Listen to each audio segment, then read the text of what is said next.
Grace and Peace family is Pastor Jeremy, and I just want to share some quick thoughts with you.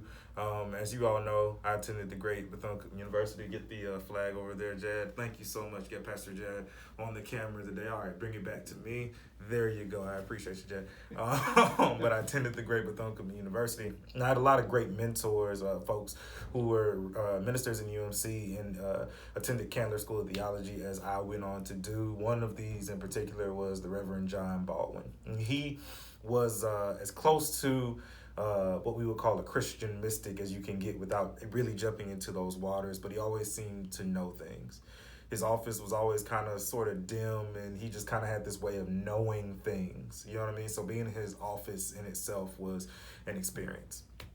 But one day I was in his office, and he had these small carved figures about this big, and one of them was carved out of a man holding his hands up to the heavens, and another one was of a man curled up kind of in a fetal position. And I asked him about what those figures meant.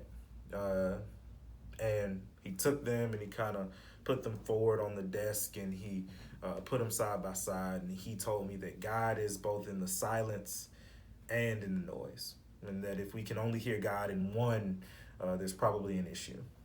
And I've gone on and I've translated that idea and that concept in so many ways in my life. It actually was the inspiration for my first two tattoos.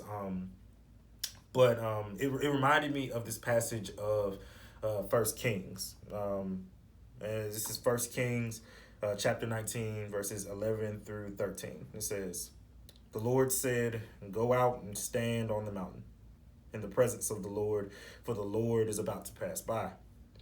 Then a great powerful wind tore the mountains apart and shattered the rocks before the land. But the Lord was not in the wind. After the wind there was an earthquake, but the Lord was not in the earthquake. After the earthquake came a fire, but the Lord was not in the fire. And after the fire came a gentle whisper. When Elijah heard it, he pulled his cloak over his face and went out and stood at the mountain of the cave. Then the voice said to him, 'What are you doing here, Elijah?'" I appreciate this passage in the way it connects to the story I just told, in the way that we've heard the passage before talking about how God speaks in a still small voice, but it mentions the earthquake and the wind and the fire, because all of those other things could have been ways of God speaking too. But at that moment, it wasn't the earthquake, it wasn't the fire, it wasn't the wind, it was a still small voice. And I want us all to take a moment and ask ourselves, how is God speaking to us in this moment?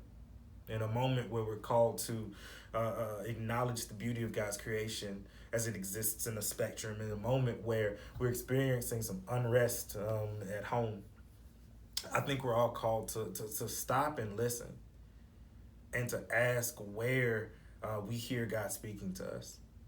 Because it might be in the fire, and it might be in the earthquake, and it might be in the wind, but it also might not be. It might be in the small places, in the still small voice, in the voices of our children, and things that they say, and in the love of our community, or even in a Netflix binge, right?